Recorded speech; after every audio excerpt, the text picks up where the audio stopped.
Hello everyone, Rahul Mishra नाम है हमारा। और आज की जो क्लास रहेगी इसमें हम लोग 6 से लेके 10 अक्टूबर तक की बैंकिंग एंड फाइनेंशियल अवेयरनेस को यहाँ पे डिस्कस करने जा रहे हैं। पिछली क्लासेस में हम लोगों ने 5 अक्टूबर तक की बैंकिंग एंड फाइनेंशियल अवेयरनेस को डिस्कस किया था। चीज़ें चेंज की जा रही हैं, पढ़ाने का तरीका चेंज किया जा रहा है। आप लोग इन नए तरीक़ों के साथ में फेमिलियर हुई और ये एग्ज़ाम पैटर्न को देखते हुए जो IBPS जिस तरीके से क्वेश्चंस फ्रेम कर रहा है, उन सारी चीज़ों को देखते हुए ये चेंजेस किए जा रहे हैं।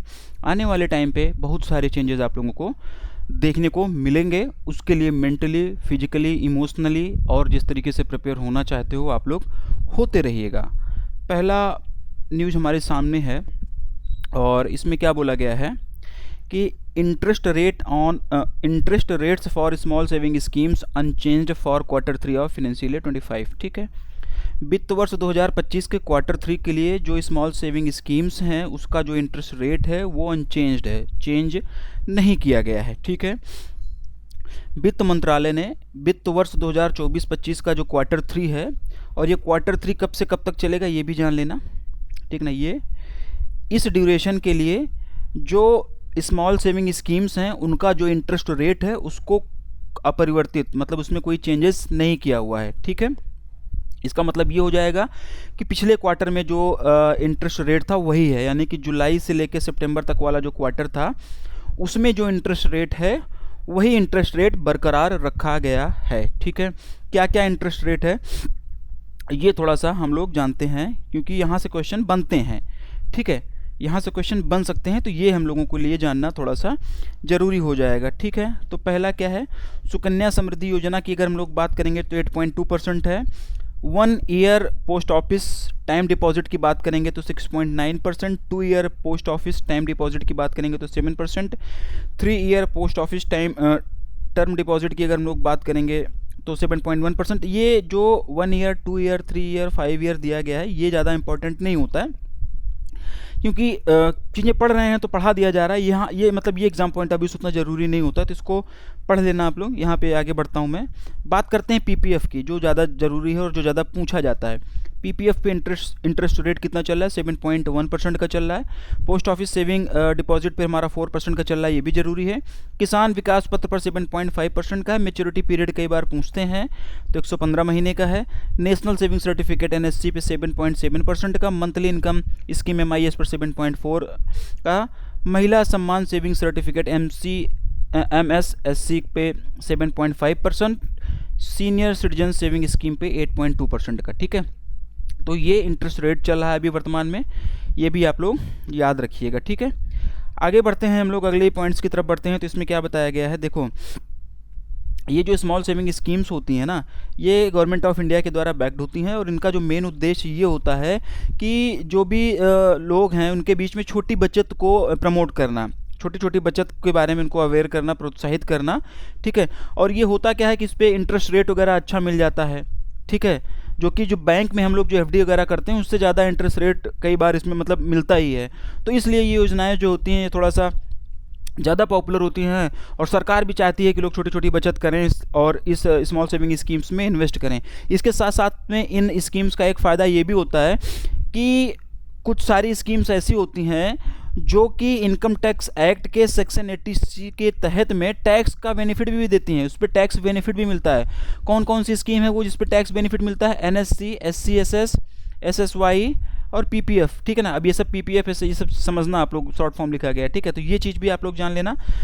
और ये क्वार्टरली रिव्यू वगैरह कब चल रहा है, थोड़ा सा आगे बढ़ते हैं, थोड़ा सा और चीज़ों को समझते हैं।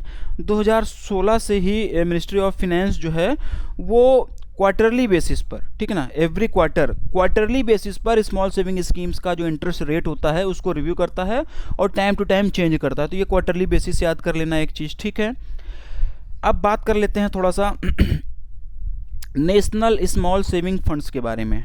ठीक है ना, ये पॉइंट मैं क्यों लेके आया हूँ, सुनना इसको ध्यान से, फिर कुछ एक चीज़ें और बताऊँगा तो ज्ञान चक्षु आपके खुलेंगे, चीज़ों को रिलेट कर पाओगे और समझोगे कि कंटेंट में किस तरीके से अपग्रेडेशन किया जा रहा है और किस तरीके से हम लोग काम कर रहे हैं। ठीक है, देखो स्मॉल सेविंग स्कीम्स के तहत में जितना भी डिपॉजिट होता है वो जो होता है इसी नेशनल स्मॉल सेविंग फंड में कलेक्ट किया जाता है, इसी में मतलब इसी में जाता है ये। और ये जो फंड होता है, ये फंड गवर्नमेंट का जो फिजिकल डेफिसिट होता है, जो राजकोषीय घाटा होता है, उसको हेल्प करता है, उसमें फिनेंशियली हेल्प करता है उसको कम करने में। ठीक है, तो डायरेक्ट क्वेश्चन यहाँ से बन सकता है कि स्मॉल सेविंग स्कीम्स में जो भी पैसा जमा किया जाता है वो कहाँ जाता है, कौन से फंड में जाता है? तो वो जाता है नेशनल स्मॉल सेविंग फंड में। और इस फंड में जो पैसा आता है, वो जो पैसा होता है, वो जो गवर्नमेंट का फिजिकल डेफिसिट होता है, जो राजकोषीय घाटा होता है, उसमें वो उसको फिनेंशियली असिस्ट करता है, उसको कम करने में ये मदद करता है। ठीक है ना। तो यहाँ पे एक चीज़ बताना ज़रूरी है, ये बताना ज़रूरी ये है कि अभी आप लोगों ने जीबीओ का एग्ज़ाम दिया होगा, बहुत सारे लोगों ने जीबीओ का एग्ज़ाम दिया है। ठीक है ना। तो जब आपने जीबीओ वाला एग्ज़ाम दिया था तो उसमें एक क्वेश्चन आया हुआ था कंसोलिडेटेड फंड ऑफ इंडिया का। ठीक है, क्या आया हुआ था? Consolidated fund of India. ठीक है, जिसको कि ब्रांच बैंकिंग में मैंने पढ़ाया भी था आप लोगों को। जिन लोगों ने पढ़ा हुआ उन्होंने सही किया है, जिन लोगों ने नहीं पढ़ा गलत किया है। बताना ये चाह रहा हूँ कि इस तरीके से इस लेवल में भी जाके क्वेश्चंस पूछे जा रहे हैं। तो जो लोग जीबीओ में ये क्वेश्चन जिनको ये दिखा होगा कंसोलिडेटेड फंड ऑफ इंडिया वाला, वो लोग समझ पा रहे होंगे कि किस तरीके से चीज़ों को रिलेट किया जा रहा है और किस तरीके से कंटेंट में जाना पड़ेगा डीप में, किस तरीके से हमको अपने कंटेंट को अपग्रेड करते रहना होगा टाइम टू टाइम। ट्रेडिशनल चीज़ें, परंपरागत चीज़ें जो अभी तक चलती आई हैं वो काम नहीं करेंगी। तो ये याद रखना, ये चीज़ समझाने का मकसद था। इसी हिसाब से कंटेंट को और अपग्रेड कर रहा हूँ। आने वाले महीने 15 दिन में चेंजेस आपको देखने को मिलेगा। पूरा 1-1.5 महीने तक पूरा लगातार हम लोगों की बातचीत चल रही है हमारी टीम के साथ में। कंटेंट को प्रिसाइज कर रहे हैं हम लोग, अननेसेसरी चीज़ों को हटा रहे हैं, क्या क्या चीज़ें पिक करनी है वो देख रहे हैं। बहुत चीज़ें चल रही हैं। वो प्लान यहाँ पे क्या ही बताऊँ आप लोगों से, मतलब भी नहीं, उसको छोड़ो, बस ये चीज़ें जानो। ठीक है ना। और इसके बाद में आगे अगर हम लोग बढ़ते हैं तो बस फिर सीधा सा यही है कि ये इस कमेटी का नाम आप लोगों को याद रखना है। कौन सी कमेटी है? श्यामला गोपीनाथ कमेटी है। ठीक है, इन्हीं की मतलब इसी की कमेटी के रिकमेंडेशन के आधार पर जो इंटरेस्ट रेट है, जो गवर्नमेंट बॉन्ड जो मतलब इससे संबंधित जो भी इंटरेस्ट रेट है वो निर्धारित किया जाता है। और इस कमेटी ने ये सजेस्ट किया हुआ है कि जो रेट रहेगा वो 25 से 10 बेसिस पॉइंट, ठीक है ना, एबव रहेगा। इसी हिसाब से ये चीज़ें इसमें बताई गई हैं कि जो भी इंटरेस्ट रेट होगा वो 25 से लेके 100 बेसिस पॉइंट से अधिक होना चाहिए, ये इसमें बताया गया। ठीक है, तो ये चीज़ें छोड़ो, ये इनका नाम याद रखो, इनका नाम याद रखो, ये चीज़ें हो जाएंगी। ये क्वेश्चन यहीं पे ख़त्म हो जाएगा। ठीक है, आगे बढ़ते हैं और देखते हैं कि वो न्यूज़ हमारी किससे संबंधित है। ठीक है ना। तो अगली जो न्यूज़ आप लोगों के सामने आ रही है बैंकिंग एंड फाइनेंशियल अवेयरनेस की, ये किससे संबंधित है? ये सेबी से संबंधित है। ठीक है, इसमें क्या बोला गया है? इसमें बोला गया है कि SEBI mandates UPI for public issue applications of debt securities for an amount up to ₹5 lakh. ठीक है, 5 लाख याद कर लेना, अप टू 5 लाख, ये डेडलाइन याद कर लेना। डेडलाइन बोल रहा हूँ, मतलब ये लिमिट याद कर लेना। ठीक है, तो क्या बोला गया है इसमें थोड़ा सा समझते हैं। ठीक है, public issue of debt securities में अप्लाई करने वाले इंडिविजुअल इन्वेस्टर के लिए 5 लाख रुपए तक के इन्वेस्टमेंट के लिए यूपीआई से पेमेंट करना मैंडेटरी कर दिया गया है सेबी के द्वारा, यही इसमें बताया गया है। ठीक है, मतलब कि 5 लाख तक का इन्वेस्टमेंट अमाउंट के लिए यूपीआई मैंडेटरी कर दिया गया है, ये याद कर लेना है। दूसरा जो चीज़ याद करना है, ये डेट याद करनी है। ये प्रभावी कब से होगा? 1 नवंबर 2024 से ये प्रभावी हो जाएगा। ठीक है ना। देखो इसमें यही बोला गया है, the securities and exchange board of India has made it mandatory for individual investors to use UPI for applying of public issues of debt securities when the investment amount is up to ₹5 lakh. तो जो बताया मैंने वही लिखा गया है। ये up to 5 lakh rupees याद कर लेना, ये अमाउंट याद, ये डेट याद कर लेना। 1 नवंबर 2024 से ये प्रभावी कर दिया गया है। ठीक है ना। तो ये चीज़ आप लोग याद करना। ये क्वेश्चन भी यहीं पे ख़त्म होगा। आगे बढ़ेंगे हम लोग अगले क्वेश्चन की तरफ और देखेंगे कि इस क्वेश्चन में क्या बताया गया है। ठीक है ना। देखो इस क्वेश्चन की अगर हम लोग बात करें तो इसमें क्या बात की गई है?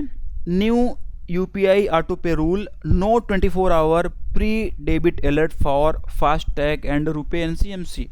ठीक है, तो ये यूपीआई ऑटो पे से संबंधित ये रूल है। ठीक है, एनपीसीआई ने अभी ये अनाउंस किया हुआ है कि यूपीआई ऑटो पे फ्रेमवर्क, देखो हुआ क्या है कि एनपीसीआई ने यूपीआई ऑटो पे फ्रेमवर्क जो है उसको तुरंत ही मतलब तत्काल प्रभाव से उसमें चेंजेस का अनाउंसमेंट किया हुआ है, ठीक है। और ये जो चेंजेस किया गया है इसमें क्या बोला गया है, इसमें ये बोला गया है कि ये जो NETC फास्टैग यानी कि जो ये फास्टैग है और ये जो रुपे NCMC है, ठीक है ना, NETC फास्टैग और रुपे NCMC के लिए जो ऑटो रिप्लेनिशमेंट में जो स्टैंडर्ड 24 आवर्स की प्री डेबिट अधिसूचना थी, जो प्री डेबिट नोटिफिकेशन था, उसकी आवश्यकता नहीं है। मतलब कि जो 24 घंटे पहले प्री डेबिट नोटिफिकेशन दिया जाता था फास्टैग और रुपे NCMC के लिए, ठीक है ना, वो उसकी आवश्यकता नहीं है, ये इसमें हटा दिया गया है, ठीक है, ये इसमें हटा दिया गया है। इस चीज़ को आप समझना, ठीक है ना। पहले क्या होता था कि फास्टैग वगैरह से ऑटो पे कर दिया जाता है, तो ऑटो पे एक निश्चित समय अंतराल पे वो पैसा कटना होता है, तो 24 आवर्स पहले नोटिस वगैरह दिया जाता था, नोटिफिकेशन वगैरह जाता था कि अभी आपका मतलब कटने उठने वाला है पैसा, जैसे जो कुछ भी है। तो अब उसके उस नोटिफिकेशन की उसकी ज़रूरत अब नहीं है, ये इसमें हटा दिया गया है, ठीक है ना। ये चीज़ आप लोग याद रखना। और इसमें ये बताया गया है कि ये अनाउंसमेंट जो किया गया है वो 23 सितंबर 2024 को किया गया है, ठीक है। और आरबीआई का जो दिशा निर्देश है उसी के हिसाब से ये किया गया है। और जो दिशा निर्देश है ई मैंडेट फ्रेमवर्क वाला, ठीक है ना, ई मैंडेट फ्रेमवर्क वाला है, उसी के हिसाब से ये दिशा निर्देश मतलब ये चेंजेस, ये अनाउंसमेंट किया गया है, ठीक है। ये चीज़ भी आप लोग याद रखना। और अगर आप लोग थोड़ा सा पीछे चलें तो 7 जून 2024 को आरबीआई का जो एक आया नहीं था statement on development and regulatory policies, ठीक है ना, उसमें आरबीआई ने ये क्लियर किया था कि वो ई मैंडेट फ्रेमवर्क को इंट्रोड्यूस करने जा रहा है। किसके लिए करने जा रहा है? Automatic balance top up for FASTag और एनसीएमसीज के लिए। तो ये इसके पीछे की कहानी है, थोड़ा सा ये भूमिका हो गई है, ठीक है ना। ये जो डिसीजन लिया गया उसके बारे में थोड़ा सा बताया गया है, ठीक है। आरबीआई ने ये भी डायरेक्ट किया हुआ है कि फास्टैग और एनसीएमसी जैसी सेवाओं से संबंधित भुगतान के लिए जो कि रिकरिंग है, ठीक है ना, जो कि रिकरिंग है, लेकिन एक निश्चित ये समझो कि रिकरिंग है लेकिन एक निश्चित जो टाइम फ्रेमवर्क है, एक जो निश्चित उनका टाइम फ्रेमवर्क है उसका पालन नहीं कर रहे हैं। तो बैंकों से 24 घंटे की अग्रिम डेबिट सूचना जो है, जो 24 घंटे का 24 घंटे से पहले एडवांस डेबिट नोटिफिकेशन होता है, वो उसकी आवश्यकता के बिना ही जो अमाउंट है वो डेबिट कर लिया जाएगा। बेसिकली इसमें यही बोला गया है, ठीक है ना। तो ये चीज़ भी आप लोग याद रखना, ठीक है। और ये जो चेंज किया गया है, ये चेंज जो किए गए हैं रुपे एनसीएमसी, ये ठीक है, ये सब वैसी चीज़ें, इसको एक बार आप पढ़ लेना, पीडीएफ में मैं दे दूंगा। बस ये चीज़ें थोड़ा सा आप लोगों के लिए जानना जरूरी था। आगे बढ़ते हैं हम लोग अगली न्यूज़ की तरफ, ठीक है। देखो इसमें क्या बोला गया है, ये जो न्यूज़ है इसमें जो बात की गई है, आरबीआई अपॉइंट्स अविरल जैन एज एग्जीक्यूटिव डायरेक्टर, ठीक है ना। अविरल जैन को एग्जीक्यूटिव डायरेक्टर के रूप में आरबीआई ने अपॉइंट किया हुआ है। आरबीआई के एग्जीक्यूटिव डायरेक्टर के रूप में अविरल जैन को अपॉइंट किया गया है। 1 अक्टूबर 2024 से इनका कार्यकाल प्रभावी हो जाएगा। और इससे पहले ये जो जैन साहब हैं ये महाराष्ट्र के रीजनल डायरेक्टर हुआ करते थे, ठीक है ना।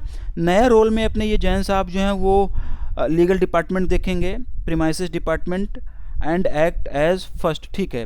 तो ये जो इनको डिपार्टमेंट दिया गया है, जो इनका काम दिया गया है, इनका जो नया रोल रहेगा, ये लीगल डिपार्टमेंट देखेंगे, प्रीमाइसेस डिपार्टमेंट देखेंगे, और जो आरटीआई एक्ट है, ठीक है ना, और आरटीआई एक्ट के तहत में जो फर्स्ट अपेलेट अथॉरिटीज़ होते हैं उससे संबंधित उसके अधिकारी के रूप में ये एक काम करेंगे, ठीक है ना। तो ये चीज़ आप लोग याद रखना यहाँ से, ठीक है। चलो आगे बढ़ते हैं। अगला है कि आरबीआई ने जो मॉनेटरी पॉलिसी कमेटी है उसको रिकॉन्स्टिट्यूट किया हुआ है, उसको पुनर्गठित किया हुआ है, ठीक है। आरबीआई ने जो मॉनेटरी पॉलिसी कमेटी है उसको पुनर्गठित किया हुआ है, ठीक है। तो आरबीआई ने मतलब आरबीआई की जो मॉनेटरी पॉलिसी कमेटी है उसको भारत सरकार ने, गवर्नमेंट ऑफ इंडिया ने रिकॉन्स्टिट्यूट किया हुआ है, ठीक है। तो ये जो रिकॉन्स्टिट्यूशन किया गया है, इसका जो ये पुनर्गठित की गई है कमेटी, ये आरबीआई एक्ट 1934 के सेक्शन 45 ZB के तहत में इस कमेटी को जो है सरकार के द्वारा रिकॉन्स्टिट्यूट किया गया है, फिर से पुनर्गठित किया गया है। और ये जो एमपीसी होती है, मॉनेटरी पॉलिसी कमेटी होती है, इसमें टोटल 6 मेंबर होते हैं, जिसमें से कि 3 मेंबर जो होते हैं वो आरबीआई से होते हैं और बाकी के 3 मेंबर जो होते हैं वो एक्सटर्नल होते हैं और उनको गवर्नमेंट ऑफ इंडिया के द्वारा अपॉइंट किया जाता है। तो गवर्नमेंट ऑफ इंडिया के द्वारा जो 3 एक्सटर्नल लोगों होते हैं जो अपॉइंट किया जाता है वो ये 3 नाम हैं, ठीक है ना। अभी की बात करें हम लोग तो अभी एमपीसी में कौन कौन है, तो अभी एक आरबीआई का गवर्नर ही है, आप जानते हैं ना, शक्तिकांत दास जी होंगे। एक डिप्टी गवर्नर आरबीआई से होता है और 1 RBI officer nominated by central board. RBI का जो सेंट्रल बोर्ड होता है उससे एक आरबीआई का ऑफिसर होता है जो नॉमिनेट किया जाता है। तो ये 3 जो होते हैं आरबीआई के एंड से होते हैं। बाकी ये जो 3 होते हैं गवर्नमेंट ऑफ इंडिया की तरफ से अपॉइंट किए जाते हैं। तो गवर्नमेंट ऑफ इंडिया की तरफ से भी 3 लोगों को अपॉइंट किया गया है। रिकॉन्स्टिट्यूशंस का मतलब यही हो गया कि जो पुनर्गठित की गई उसमें 3 नए नाम ले आए गए हैं। पहला नाम है प्रोफेसर राम सिंह, ये Delhi public school Delhi school of economics में डायरेक्टर के रूप में काम कर रहे हैं, ठीक है ना। बाकी है सौगता भट्टाचार्य, ये इकोनॉमिस्ट हैं, एक्सटर्नल मेंबर के रूप में ये भी काम कर रहे हैं, ये भी एक्सटर्नल मेंबर ही थे। और तीसरा जो अपॉइंट किया गया है डॉक्टर नागेश कुमार, ये institute of studies in industrial development के director and chief executive officer हैं और ये भी एक्सटर्नल मेंबर के रूप में। तो ये 3 नाम आप लोग याद रख लेना। 6 लोग होते हैं ये बता ही दिया गया है, 3 आरबीआई से डायरेक्टली, 3 गवर्नमेंट ऑफ इंडिया के द्वारा किया जाता है, ठीक है ना। और ये जो न्यूली अपॉइंटेड लोग हैं राम सिंह, सौगत्या भट्टाचार्य और नागेश कुमार, ये असीमा गोयल, ठीक है ना, शशांका भिड़े और जयंत आर वर्मा, इनको रिप्लेस कर रहे हैं, ये भी आप लोग याद रख लेना। और इनका कार्यकाल कितने समय तक था जिनको रिप्लेस किया गया है, 4 साल के लिए। तो जो नए लोग हैं इनका भी कार्यकाल 4 साल के लिए ही रहेगा, ये अंडरस्टूड हो जाता है ना, ये चीज़ आप लोग याद कर लेना। देखो इसमें हालांकि दिखा भी गया है कि new member will serve for a period of 4 years. तो ये भी पूछा जा सकता है कि जो मॉनेटरी पॉलिसी कमेटी के मेंबर होते हैं उनका कार्यकाल कैसे क्या होता है, तो ये 4 ईयर्स का होता है ये भी आप लोग, ठीक है, याद रखना। चलो आगे बढ़ते हैं और अगली न्यूज़ को देखते हैं। तो इसमें क्या बोला गया है, REC limited science 3 lakh crore financing agreement with Rajasthan government, ठीक है। आरईसी लिमिटेड ने राजस्थान सरकार के साथ में 3 लाख करोड़ रुपए का फाइनेंसिंग एग्रीमेंट साइन किया हुआ है, ठीक है, ये चीज़ आप लोग याद रखना। आरईसी लिमिटेड ने राजस्थान गवर्नमेंट के साथ में 3 लाख करोड़ रुपए का फाइनेंसिंग एग्रीमेंट साइन किया हुआ है। किसके लिए साइन किया हुआ है, पावर एंड इंफ्रास्ट्रक्चर प्रोजेक्ट के लिए। और ये प्रोजेक्ट मतलब ये 2030 तक के लिए, समझो आप लोग, मतलब कि 2030 तक पावर और इंफ्रास्ट्रक्चर प्रोजेक्ट को फिनेंस करने के लिए आरईसी लिमिटेड ने गवर्नमेंट ऑफ राजस्थान के साथ में 3 लाख करोड़ रुपए का फाइनेंसिंग एग्रीमेंट साइन किया हुआ है। और इसमें यह भी बताया गया है कि 50,000 करोड़ रुपए एनुअली एलोकेट किए जाएंगे इसके तहत में, इस लोन एग्रीमेंट के तहत में, ठीक है, ये चीज़ भी आप लोग याद रखना। देखो आगे बताया भी गया है, REC will offer 50,000 crore each year, ठीक है ना। तो 50,000 करोड़ रुपए जो है वो मतलब हर साल देगा और पहले से जो है 20,000 करोड़ रुपए मतलब दिया जा रहा है, ठीक है ना। ये समझना, क्या इस बात को समझना कि अभी ये जो नया एग्रीमेंट साइन किया गया, इस एग्रीमेंट के साइन होने के बाद में प्रत्येक वर्ष 50,000 करोड़ रुपए ऑफर किया जाएगा आरईसी लिमिटेड के द्वारा राजस्थान गवर्नमेंट को पावर और इंफ्रास्ट्रक्चर प्रोजेक्ट को फिनेंस करने के लिए। जबकि ये पहले से 20,000 करोड़ दिया जा रहा है, मतलब पहले 20,000 करोड़ दिया जा रहा था एनुअली, अब इसको 50,000 कर दिया गया, 3,000 और बढ़ा दिया गया, ठीक है ना। और ये जो फंडिंग है 6 साल के लिए रहेगी, 2030 तक के लिए इसको एक्सपांड किया गया, ये भी आप लोग जान ही रहे हैं, ठीक है ना। और अगर थोड़ा सा हम लोग इसमें चढ़ें तो पावर और नॉन पावर इंफ्रास्ट्रक्चर दोनों को फिनेंसिंग से की जाएगी, ठीक है। आरईसी की अगर हम लोग बात करें तो मिनिस्ट्री ऑफ पावर के अंतर्गत काम करने वाली एक एनबीएफसी है, जिसका मेन उद्देश्य जो होता है कि इंडिया में पावर सेक्टर को फिनेंशियल असिस्टेंस प्रोवाइड करना, इसका जो है मेन काम होता है, ठीक है ना। चीज़ें आपको समझ में आ रही हैं। कहीं से देखो किसी भी तरीके से क्वेश्चन पूछ सकते हैं, मैं पूरी की पूरी न्यूज़ पढ़ाने का कोशिश कर रहा हूँ, पूरी किसी भी तरीके से भी क्वेश्चन पूछ सकते हैं, तो ये चीज़ आप लोग खुद से देखिएगा, ठीक है ना। जैसे इसमें पूछ लेते कि आरईसी ने 3 लाख करोड़ रुपए का भी फिनेंसिंग एग्रीमेंट किस सरकार के साथ में किया, तो उस कंडीशन में आंसर राजस्थान हो जाता। या ये पूछ लेते कि आरईसी लिमिटेड ने राजस्थान सरकार के साथ में भी कितने का फिनेंसिंग एग्रीमेंट साइन किया, तो उस कंडीशन में आंसर 3 लाख करोड़ हो जाता है। या ये पूछ लेते कि कौन से ऑर्गेनाइजेशन ने राजस्थान गवर्नमेंट के साथ में भी 3 लाख करोड़ रुपए का फिनेंसिंग एग्रीमेंट साइन किया पावर और इंफ्रास्ट्रक्चर प्रोजेक्ट को फिनेंस करने के लिए, तो उस कंडीशन में आंसर आरईसी लिमिटेड हो जाता, ठीक है ना। तो क्वेश्चन की फ्रेमिंग किसी भी तरीके से कर सकते हैं, पूरी की पूरी चीज़ें इसीलिए आप लोगों को पढ़ाई जा रही हैं, तो थोड़ा सा इस तरीके से भी आप लोग चीज़ों को समझो, ठीक है। आगे बढ़ते हैं, अगली जो न्यूज़ आ रही है अपने सामने, अगली न्यूज़ में क्या बोला गया है, Himachal Pradesh secure 160 million USD loan from Asian development bank for tourism development, ठीक है ना। तो ये लोन अमाउंट का क्वेश्चन है और इसमें एशियन डेवलपमेंट बैंक के द्वारा 162 मिलियन का लोन दिया गया है, हिमाचल प्रदेश को दिया गया है, टूरिज्म डेवलपमेंट के लिए दिया गया है, ठीक है। ये चीज़ें आप लोगों को यहाँ पे क्लियर की गई हैं। आगे मैं थोड़ा सा और क्लियर कर रहा हूँ, ठीक है ना। 3 अक्टूबर 2024 को एशियन डेवलपमेंट बैंक ने हिमाचल प्रदेश के जो डिफरेंट टूरिज़्म डेवलप प्रोजेक्ट हैं उनको फिनेंशियल असिस्टेंस देने के लिए 162 मिलियन यूएसडी का लोन अप्रूव किया गया है, ठीक है ना। इसका मेन उद्देश्य जो है, ये जो लोन है इसका मेन उद्देश्य हिमाचल प्रदेश का जो स्टेट टूरिज़्म है उसको बढ़ावा देना है, ठीक है। और प्रोजेक्ट की अगर हम लोग बात करें कि टूरिज्म प्रोजेक्ट कौन कौन से हैं, इससे किस किस चीज़ को फिनेंशियल असिस्टेंस दिया जाएगा, ये भी कई बार पूछा जाता है। तो ये जान लो कि पहला क्या है, promote heritage and cultural centres in the district of Manali and Hamirpur. Manali और हमीरपुर में हेरिटेज एंड कल्चरल सेंटर्स को प्रमोट करने के लिए इस पैसे का उपयोग किया जाएगा, ठीक है ना। और नागर कैस्टल इन कुल्लू, इसको रिस्टोर करने के लिए इसका उपयोग किया जाएगा, ठीक है। Beautify public spaces and modern tourist facilities को और ज़्यादा मॉडर्न बनाने के लिए और जो पब्लिक स्पेसेस हैं उनको और ज़्यादा सुंदरीकरण उनका करने के लिए इस फंड का उपयोग किया जाएगा। Construct A convention centre and additional facilities in Kangra district में एक कन्वेंशन सेंटर और कुछ एडिशनल फैसिलिटीज़ को कंस्ट्रक्ट करने के लिए, कुछ एडिशनल फैसिलिटीज़ को डेवलप करने के लिए इस पैसे का, इस फंड का, इस लोनिंग अमाउंट का उपयोग किया जाएगा, ठीक है। West side amenities in Kullu and Hamirpur and Kangra, Kullu, Hamirpur and Kangra में वेस्ट साइड एमिनिटीज़ को इम्प्रूव करने के लिए इस पैसे का उपयोग किया जाएगा, ठीक है ना। थोड़ा सा डीप में चला गया, बाकी आपको अगर क्वेश्चन बनेगा तो इतना ही बनेगा। लोन अमाउंट का क्वेश्चन है, हालांकि पिछले 1-1.5-2 साल से लोन अमाउंट के क्वेश्चन पूछे नहीं जा रहे हैं, लेकिन क्या है ना कि बैंकिंग एंड फाइनेंशियल अवेयरनेस की चीज़ें तो छोड़ नहीं सकते हैं। IBPS कब यू टर्न मार दे ये हमें आपको पता नहीं है, ठीक है ना। तो वो समझ में आता नहीं है कि हम छोड़ दें और वो पूछ लें, तो फिर हमारी पूरी मेहनत बेकार जाएगी। तो जिस क्वेश्चन में जितनी एक्सप्लेनेशन की जितनी चीज़ें पढ़ानी रहेंगी वो पढ़ाई जाएंगी, और क्वेश्चन कैसे फ्रेम किए जा रहे हैं वो आपको बता ही रहा हूँ मैं। धीरे धीरे आपको थोड़ा सा भी आइडिया लग जाएगा कि किस तरीके से क्वेश्चन फ्रेम किए जाएंगे आने वाले टाइम पे। इसी तरीके से ही आप लोगों को क्लासेस मिलती रहेंगी, ठीक है ना। अगला क्या बोला गया है, bank of Baroda launches master stroke saving account for premium customer, ठीक है ना।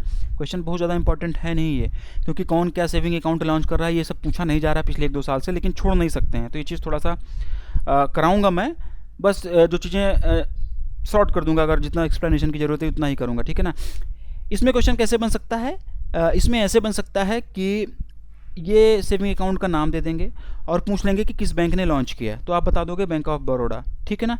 तो देखो क्या बोला गया है इसमें बोला गया है कि बैंक ऑफ बड़ौदा ने BOB master stroke saving account launch किया हुआ है, और ये अकाउंट जो सेविंग अकाउंट लॉन्च किया गया है ये हाई एंड कस्टमर यानी कि हाई नेट वर्थ इंडिविजुअल्स के लिए है, ठीक है ना।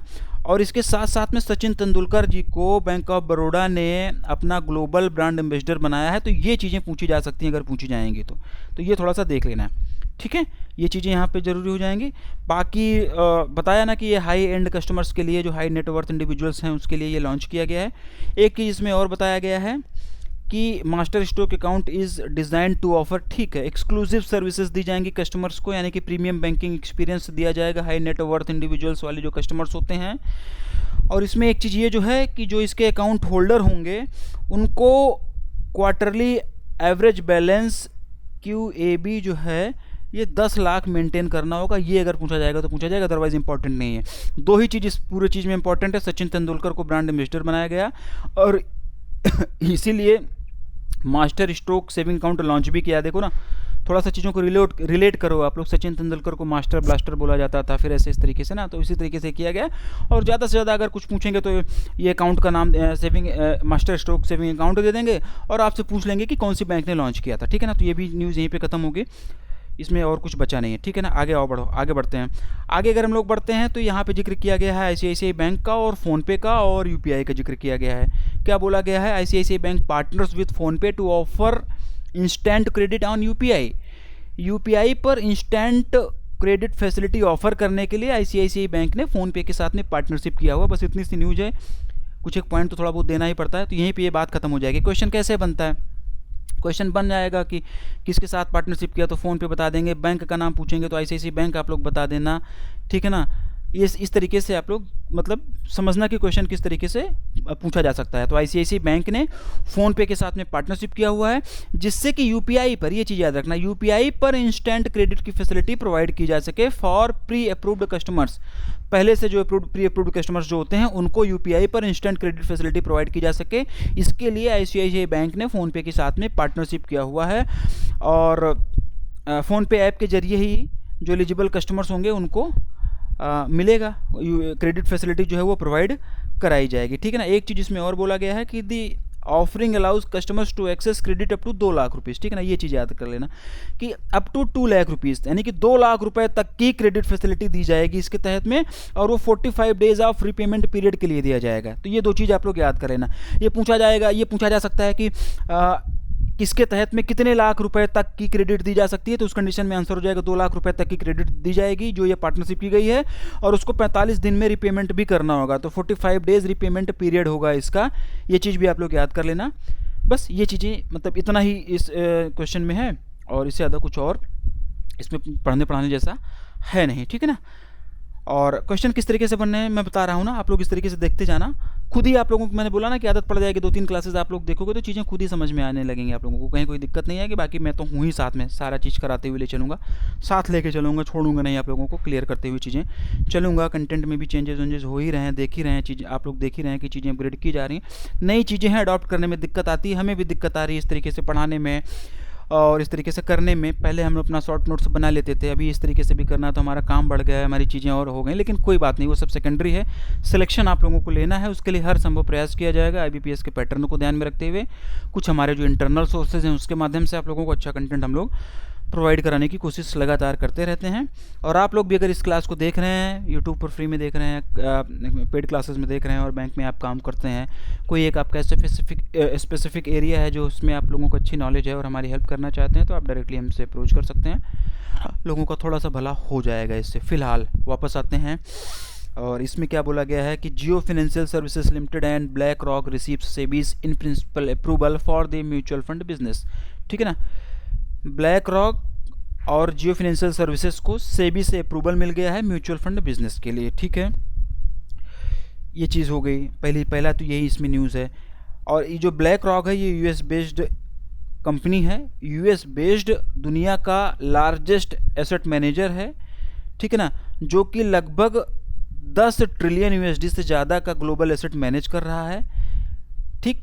तो जियो फाइनेंशियल सर्विसेज लिमिटेड और ब्लैक रॉक, ठीक है ना, इन दोनों को इन प्रिंसिपल अप्रूवल मिल गया है सेबी से, जिससे कि ये लोग म्यूचुअल फंड बिजनेस इस्टेब्लिश कर सकें, ठीक है। और एक चीज़ ये याद रखना कि जॉइंट वेंचर में ये अप्रूवल मिला हुआ है, ठीक है ना। जुलाई 2023 में ये जो जियो फाइनेंशियल सर्विसेज लिमिटेड था, ये रिलायंस इंडस्ट्रीज से इसका डिमर्जर हो गया था, ये उससे अलग हो गई थी, ठीक है ना।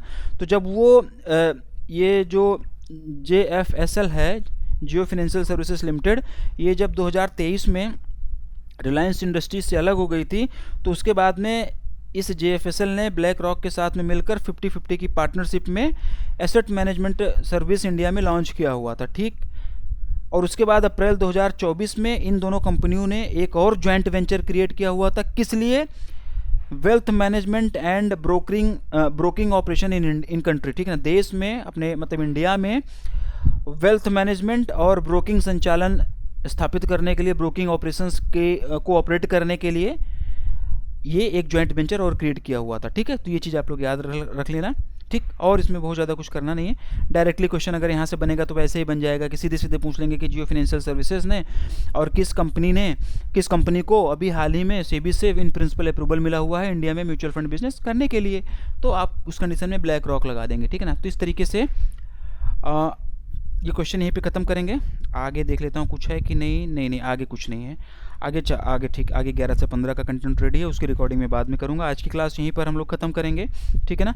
इसी तरीके से आप लोगों को क्लासेस मिलती रहेंगी। अब इसी फॉर्मेट में आप लोगों को क्लासेस मिलेंगी। क्लासेस कैसी लग रही हैं आप लोग इसका फीडबैक ज़रूर दीजिए। अगर यूट्यूब पर देख रहे हैं तो और कोई डाउट है तो वो भी पूछिए, और पेड क्लासेस में भी देख रहे हैं तो फीडबैक मेरे पास में लगातार आ ही रहे हैं, क्योंकि ऑलरेडी इसकी एक क्लास मैंने अपलोड कर दिया। आप लोगों का जो भी सजेशन है वो बताइए। उसके बाद में जो आप लोगों के एग्जाम पॉइंट ऑफ व्यू से ज़रूरी होगा, जो मुझे लगेगा कि नहीं इस तरीके से करना, वही आप लोगों को अवेलेबल कराया जाएगा। फिर भी फीडबैक और सजेशन आप लोगों को मुझे चाहिए होगा। क्लास यहीं पर ख़त्म करेंगे, अगली क्लास में हमारी आपकी फिर से मुलाकात होगी। तब तक के लिए इंटरव्यू की तैयारी आप लोग करते रहिए, जिसका एग्ज़ाम रिजल्ट का वेट तो चल ही रहा है, अभी रिजल्ट आ नहीं रहा है, तो उधर अननेसेसरी दिमाग मत ख़राब करिए, इंटरव्यू की प्रिपरेशन करिए। अगली क्लास में मिलते हैं, तब तक के लिए धन्यवाद।